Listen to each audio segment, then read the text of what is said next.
Coucou, ici Kuma. Alors, nous voici de retour pour le rapport numéro 2 de la deuxième semaine du défi des 30 jours de méditation. Donc, ça me fait plaisir d'être avec vous. Et en fait, j'avais oublié de vous dire certaines choses que j'avais notées la semaine dernière. Donc, du coup, je vais profiter de ce rapport numéro 2 pour vous donner ce que j'avais oublié en fait. Voilà. Donc il y a des événements qui vont avoir lieu bientôt au niveau d'Okamikuma. Donc avec moi et Stella, on va bientôt créer un Facebook Live. On va faire un petit événement Facebook Live où vous aurez une méditation, une méditation guidée par moi à la fin de ce Facebook Live et où on va vous parler un peu des nouveaux contenus qui vont arriver, des événements aussi, etc. Et là un peu plus en détail. Voilà pour cette petite annonce. Donc ce que j'avais oublié de vous dire la dernière fois par rapport à mon retour d'expérience, c'est notamment qu'il se passe en méditation, hein, il se passe pas mal de choses différentes que vous pouvez ne pas avoir,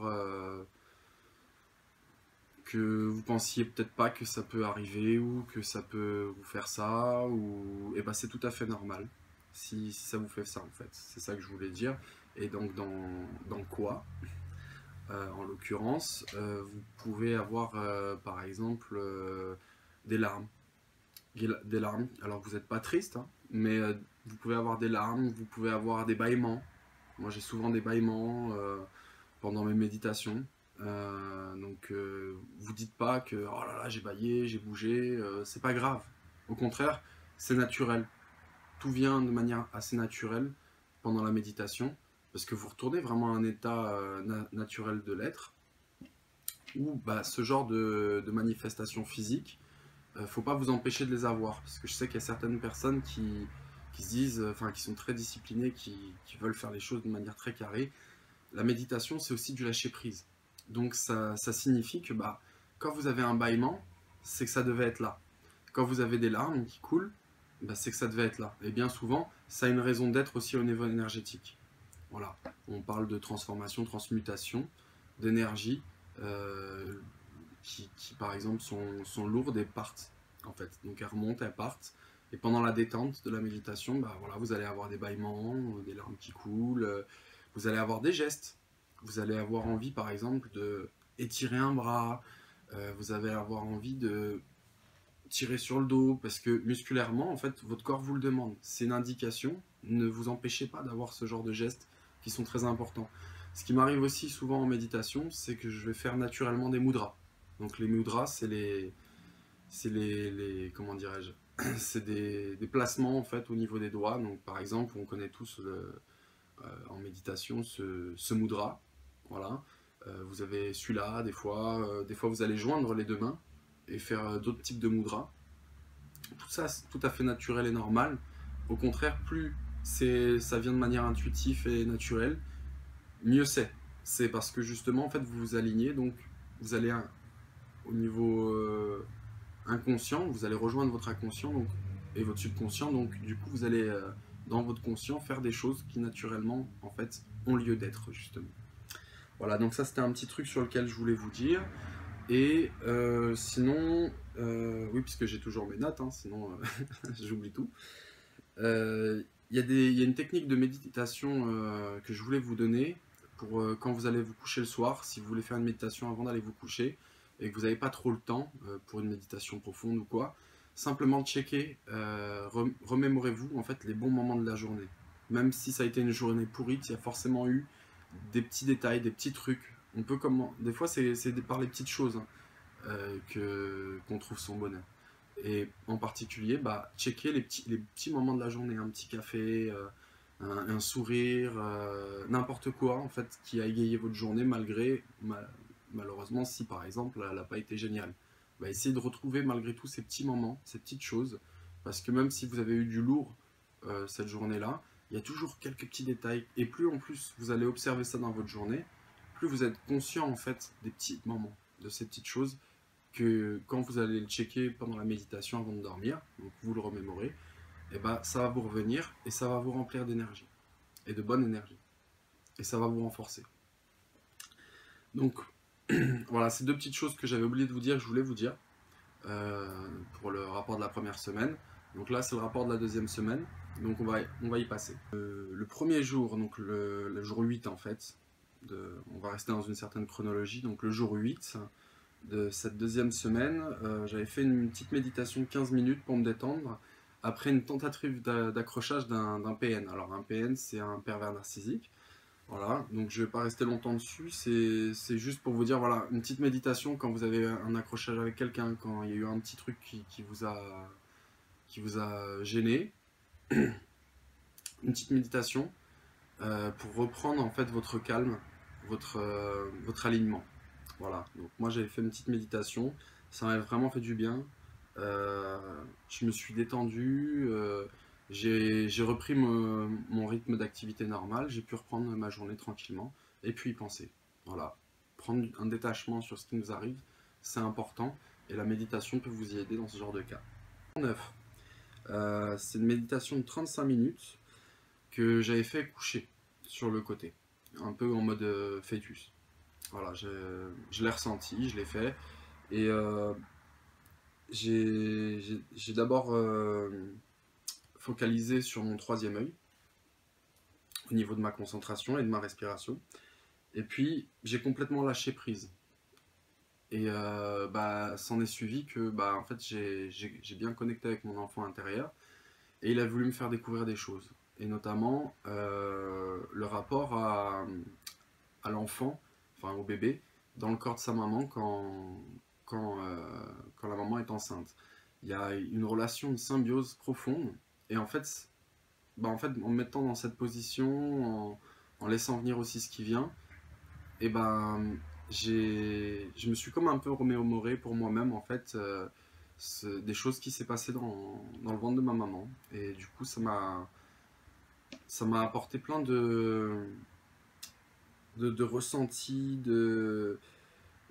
d'infos intuitives en fait sur cette symbiose, ce lien en fait qui est très beau, qui est très doux et entre la maman et son enfant.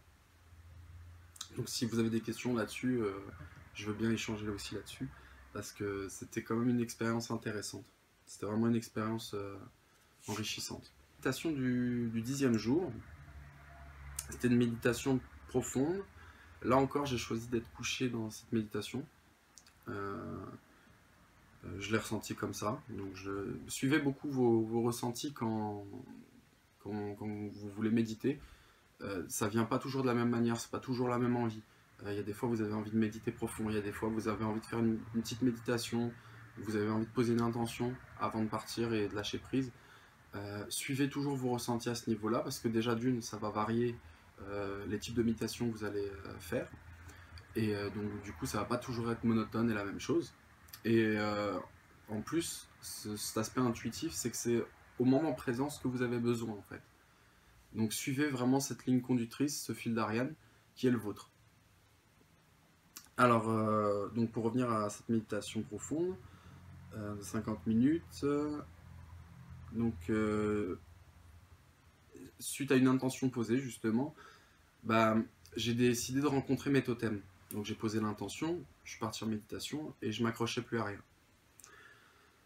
Et du coup, en fait, j'ai rencontré mon ours totem qui m'a emmené dans sa caverne. Et là, c'était sympa parce qu'on a passé un petit moment ensemble sans rien se dire, sans se parler, juste en connexion du cœur.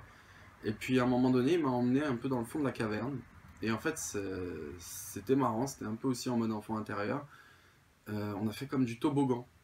Donc c'est marrant, on est allé au fond de la caverne, au fond, et c'est descendu, c'est descendu. En fait, c'était une manière d'aller plus profondément en moi, en fait, qui me montrait.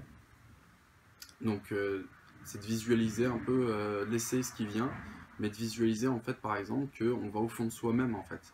Donc là ça se matérialisait par la caverne et cette forme amusante de descente en toboggan. Donc je me suis retrouvé à l'atterrissage en fait dans un paysage de montagne. Tout d'un coup je me suis senti monter en fait dans le ciel et je suis arrivé en fait en orbite de la Terre, on va dire, dans l'espace. Et là, je me suis senti en pleine connexion avec la source universelle. Et là, il y a plein d'infos qui sont descendues. J'ai eu un sentiment de relaxation très profond. je me sentais aligné, il y avait une puissante énergie, notamment dans le dos et au niveau du front, juste là, et dans tout le crâne, dans tout le reste du crâne aussi. C'était assez localisé aussi, dans le crâne et dans le dos. Donc j'ai senti une puissante énergie dans ces endroits. Et je peux vous dire que ça, c'est une méditation super pour aller dormir. Donc, merci à mon totem d'ours, parce que j'ai dormi comme un bébé. Méditation du jour 11, alors elle a duré 1 heure. C'était au cours de mon soin du 28 juin collectif à distance que j'avais fait. C'était un événement Facebook que j'avais créé. Ça a été un soin super intense au niveau énergie, surtout au début. Et en fait, j'ai choisi de la mettre dans ma méditation déjà parce que c'est une forme de méditation. De toute manière, vous entrez dans un état de conscience modifié. Quand vous faites un soin, quand vous faites un voyage chamanique ou autre, c'est aussi une forme de méditation. Sauf que c'est une bonne intro pour vous présenter aussi ce qu'est la méditation active. Donc là, en fait, ce soin, ça a été un entre-deux. C'est-à-dire qu'il y avait des parties où j'étais en action, tout en étant dans cet aspect canal, dans cet aspect d'état de conscience modifié, où là je chantais, je jouais du tambour, ce qui avait du coup, ce qui produisait une structure pour le soin, etc. Et, et d'autres moments où là en fait j'étais en observation de la transmission de l'énergie, et où là j'étais vraiment dans un calme plus profond. Là on retourne vraiment dans un aspect de méditation passive. Mais il y avait cette alternance en fait entre le passif et l'actif qui est tout à fait comment dire complémentaire. Vous pouvez très bien faire une méditation passive et puis tout d'un coup vous avez envie d'écrire, de chanter ou quoi. Ne vous gênez pas. C'est comme ce que je vous disais par rapport aux réactions naturelles que vous avez de bâillement, de vouloir s'étirer, parce que vous faites circuler l'énergie quand vous étirez à ce moment-là. Quand vous vous étirez à ce moment-là. Donc tout ça, c'est des gestes naturels. Et chanter, par exemple, danser, c'est une autre forme de méditation. Donc c'est ce qui s'appelle la méditation active. Je pense que je referai des vidéos aussi par rapport à la méditation active quand j'aurai fini le défi des 30 jours. Donc ça, on en reparlera. Mais voilà, c'était une bonne introduction aussi ce jour 11 pour vous parler aussi de la méditation active. Ensuite, d'ailleurs, je fais un petit coucou à tous les participants du soin qui regarderont la vidéo. Jour 12, c'était une méditation de 30 minutes, donc elle était un peu semi-profonde. Enfin, moi je l'appelle semi-profonde, parce que par moments j'avais justement ce besoin d'être un peu plus dans l'action, d'être en relation avec mon corps. Et puis après, je repartais en fait plus profondément en moi, dans un calme plus poussé. J'avais le jour 13, donc c'était une méditation encore de 30 minutes, mais cette fois avec une intention précise dans cette méditation. Donc il y a des méditations qui sont très bien pour vraiment lâcher prise, laisser venir ce qui vient, être vraiment en communion avec son soi sup, avec l'univers, recevoir de l'information, laisser partir les choses lourdes. Mais il y a des méditations que vous pouvez très bien faire avec une intention posée, une volonté d'aller vers quelque chose. Donc ça, c'était une méditation comme celle-là. Donc j'ai voulu en fait poser l'intention d'éclaircir mon esprit, de structurer mes idées pour mes projets. Donc j'ai pris des outils. Donc j'ai pris une fluorine verte et j'ai pris un cristal de roche parce que les pierres sont super pour les méditations, pour les soins aussi.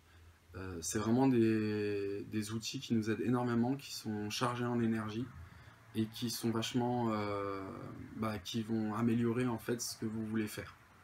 Donc c'est des supports qui sont vraiment géniaux pour ça. Donc justement, ça a eu l'effet que je voulais.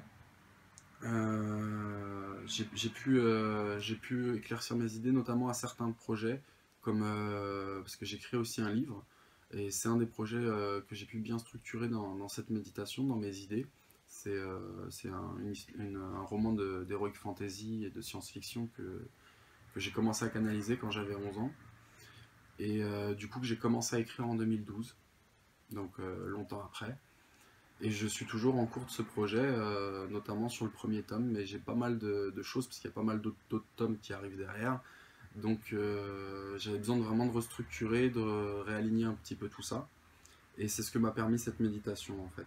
On arrive au dernier jour de ce rapport, le jour 14. Donc c'était une méditation profonde de 35 minutes.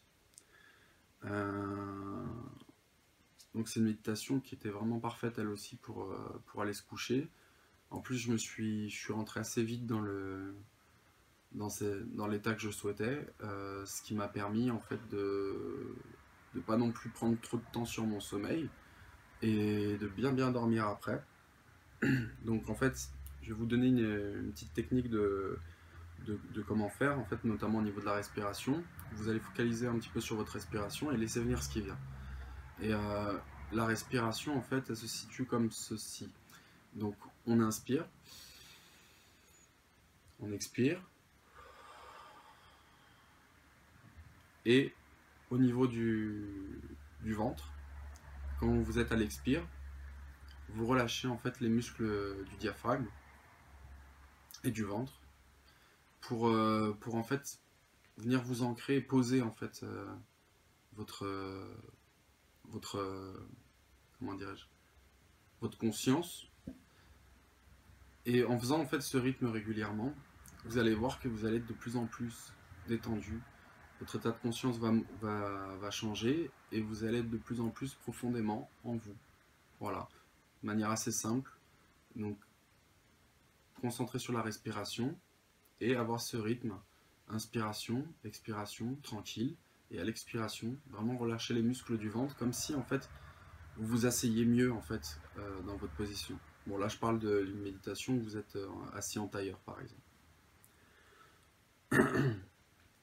Et une dernière chose sur ce type de méditation, vraiment laisser venir ce qui vient parce que vous devenez témoin en fait de vous-même à l'intérieur, donc de ce qui vient. Donc des fois ça peut être des choses, parce que vous avez des trucs à vider, donc des énergies lourdes, des choses peuvent vous revenir, remonter à la surface. Soyez simplement témoin, détaché. Ne vous accrochez pas, n'essayez pas de repousser.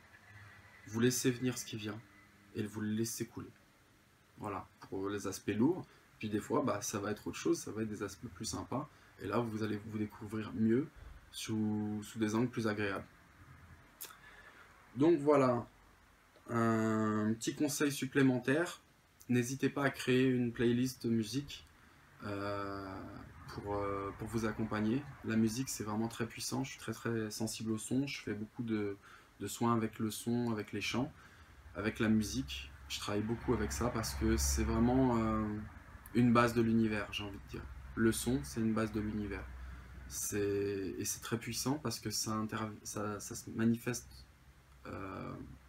ça vous aide à manifester plus fortement, plus rapidement ce que vous souhaitez quand vous vous concentrez avec la bonne musique, avec les bons sons.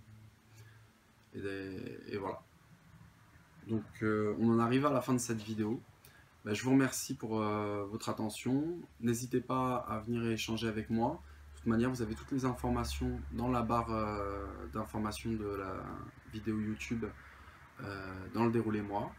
Donc si vous souhaitez apprendre à méditer, si vous voulez simplement échanger avec moi sur Facebook, peut-être que je rajouterai aussi par la suite les liens des événements qui sont à venir si vous souhaitez y participer, notamment le Facebook Live qui est gratuit entre parenthèses. Et donc voilà, donc tout sera mis dans la barre d'infos. Vous aurez juste à cliquer sur le lien. À bientôt!